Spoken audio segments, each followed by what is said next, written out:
then after that, mice are really good. man lost That guy is true.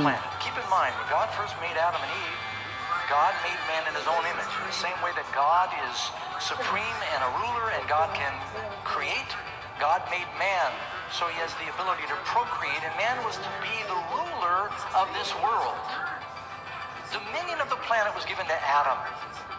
The highest of all God's creatures, a crowning act of creation, was man and woman.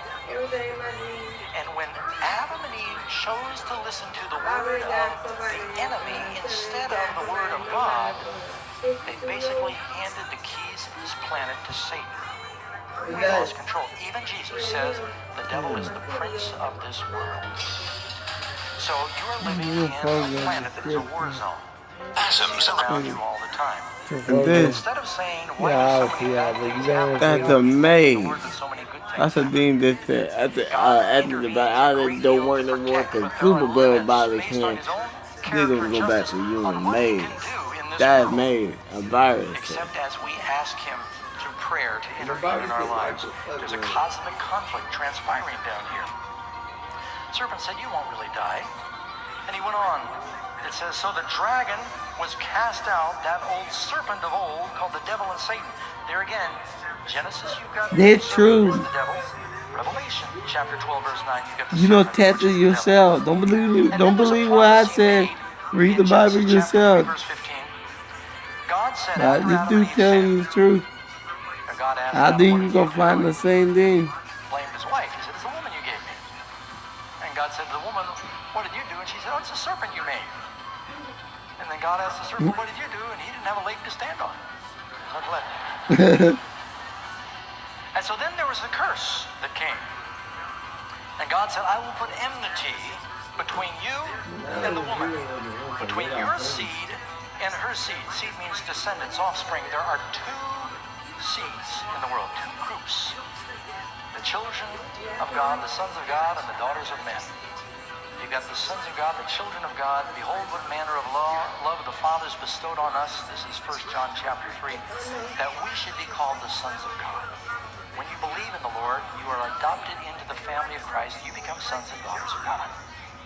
There's two groups, saved and lost. He that has the Son has life. He that does not have the Son does not have life. Only two groups in this world, friends. And that's why there's this battle raging. You know what the battle is for? Loyalty. The devil is campaigning for your lives, and he gets it by getting you to sin. Every time we sin, we're basically saying, I'm voting for the devil.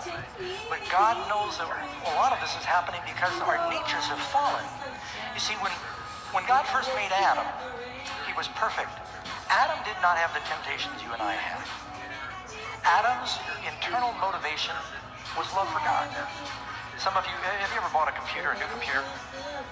That computer comes from the factory with certain hardware pre-installed. Adam, as he came from the hands of God, he didn't have to teach him how to talk. He knew how to talk. He came hardwired with certain knowledge. And one of the things Adam had right from the factory was he was motivated by love for God. You see, sin is selfishness. Sin is like a compass needle that always points towards self.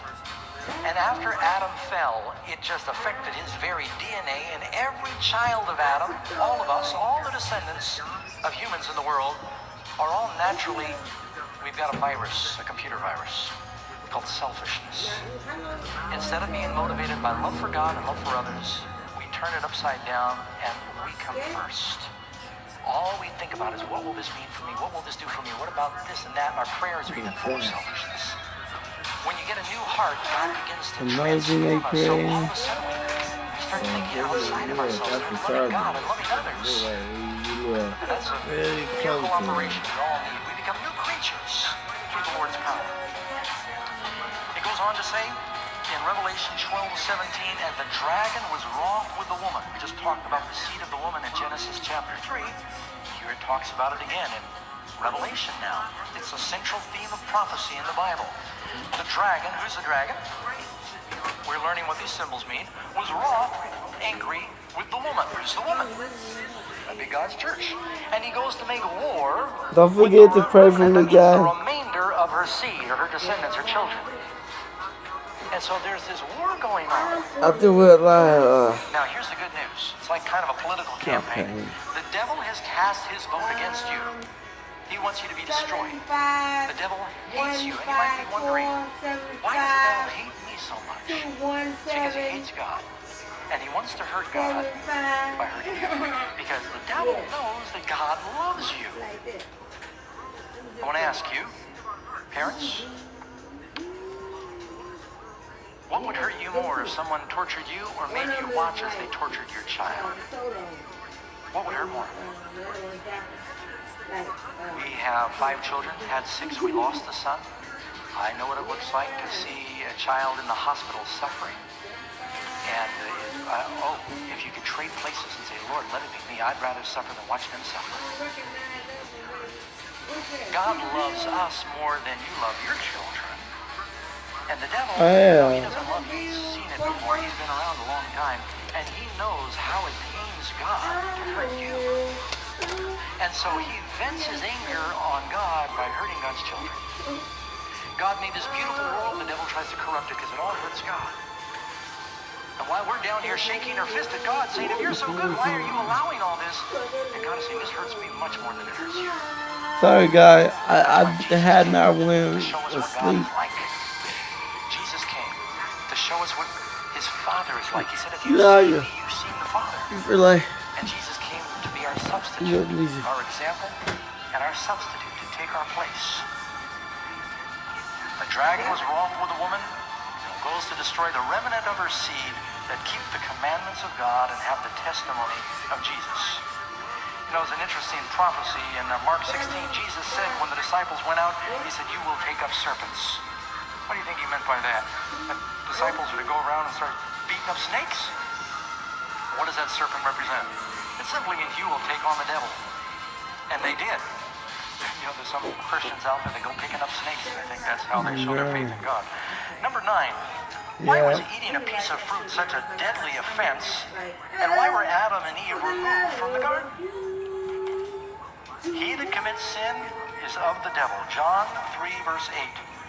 When a person sins, they're listening to the enemy, and basically they were casting their vote on the side of the devil. And again, Romans chapter 6, verse 16. God, they look wild. That who you present yourselves slaves to obey, you are the one slaves who you obey. Whoever you obey, that's whose servants you are. Whether sin leading to death, or obedience leading to righteousness. So whose servant do you want to be? By the way, whether you want to or not, whether you believe it or not, you are all somebody's servant. We are all either serving God or the enemy. Well, I started telling you a minute ago, it's like a political campaign. The devil's cast his vote against you. God has cast his vote for you. You have the tie-breaking vote. You do. You have a free choice. Who you want to serve. Number 10. What are some of Satan's methods to hurt, deceive, discourage, and destroy people? You can read Revelation 12, verse 9. I'll go through a little alphabet of answers. Sorry, my brother was showing me something terrible. He got me thinking for a second. Deception is the commingling or mixing of truth and error. If I say, come on over, I've got, a fruit drink I want you to have. It's 99% orange juice. It's only 1% strychnine. Is it good? Well, 99%. Would you drink it? Well, that's what the devil does. He mixes a lot of good in with something toxic. And that's how virtually every religion in the world has some truth. I mean, if it was all lies, who would believe it? Right? There's got to be some truth. And that's what the devil does. He attracts people with those elements. That's what they told me. It says Jesus was there in the wilderness 40 days tempted of Satan. So he deceives. He tries to destroy us by tempting us to sin. Tries to separate us from God.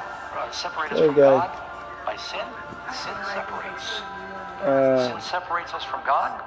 Sin separates us from transformed into an angel of light. That blasphemy, So don't be surprised that his messengers are transformed into ministers of darkness. Again, Jesus warned us, beware of false prophets that come in sheep's clothing, but inwardly they are ravening wolves. Someone asked, why are there so many different churches out there? Paul warned, he said, after my departure, Apostle Paul, grievous wolves will enter into the flock, not sparing the flock, to draw away disciples after themselves. One reason there are so many different denominations is because different religious leaders wanted to get their followers. And so they put down all the others and they said, you've got to follow me. I've got the only answer. That's one way that things have gotten so fractioned. Revelation 13:13. It says the devil can do great wonders so that he makes fire come down from heaven upon the earth in the sight of men to deceive. You remember the story in the Bible, even if you've seen the movie The Ten Commandments. By the way, my mom was in that movie. She was an actress. Very small part. You have to look real quick and say, there she is. The Ten Commandments. Moses throws down his serpent to prove the power of God is with him, and what do the magicians of Pharaoh do? Oh, we can do that. They throw down, Moses throws down his rod, I'm sorry. It turns into a serpent. Well, remember that? And then the magicians throw down their rods, their staffs, and they turn into serpents. But Moses ate theirs. God's power is greater. The devil counterfeits. He can perform signs and wonders and miracles. Furthermore, he's called the accuser of the brethren. The devil will tell you to do something, and then he'll turn you in for doing it. He'll tempt you to sin, and then he'll shake his fist at God. They say they love you. You can find examples of that in the book of Zechariah, where the devil is accusing the high priest of his filthy garments. He's called the accuser of our brethren, who accuses them before God day and night. And when God said, have you considered my servant Job? The devil said, oh, the only reason he serves you is because you protected him. Answer E. The devil is a murderer and a liar from the beginning. He's a liar and the father of it. So the devil has no problem killing. He is heartless, cold-blooded. It doesn't matter if it's innocent children. No. He has no mercy. Number 11. How powerful and effective are Satan's temptations and strategies? Well, I don't want to give him any glory, but the Bible tells us that we should be aware of our enemy. Matthew 24:24, there will be false Christs and false prophets that will rise and show great signs and wonders to deceive, if it were possible, even the very elect. It says, the devil who deceiveth the whole world. In the last days, his deceptions are going to be so compelling that the vast majority of the world is going to follow him. That's why I'm glad that you're here and listening. The Bible says, broad is the way that leads to destruction. Most people follow the devil. They don't. That's fact. Running around with red leotards and a goatee and horns. I mean, who would follow him? Oh, yeah. The devil is a smooth operator. He makes sin as attractive as he can. He's a master of marketing his philosophy. Peter says, 1 Peter chapter 5, verse 8, be sober, be vigilant, be on your guard, because your adversary, the devil, is going about as a roaring lion, seeking whom he might devour.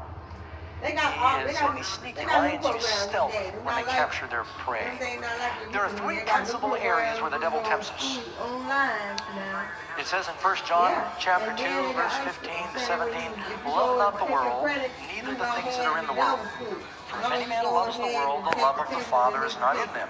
For all that's in the world, the lust of the flesh, the lust of the eyes, and the pride of life, it's of the world. And the world's going to pass away in the lust thereof, but he that does the will of God will abide forever. In the temptation of Jesus, he was tempted those three areas of sin. Lust of the flesh, the lust of the eyes, and the pride of life. Remember, the devil said to Christ, if you're the Son of God, take these stones and turn them into bread. Tempting his physical temptations. And Jesus answered with the Bible. He said, it is written, man will not live by bread alone, but by every word that proceeds from the mouth of God. And then the devil took him up to a high mountain and showed him all the kingdoms of the world. Or, I'm sorry, he took him up to the pinnacle of the temple. And he said, if you're the Son of God, cast yourself down. And then the devil quotes the Bible. For it is written, he'll give his angels charge over thee, and they'll bear you up in your hands lest you dash your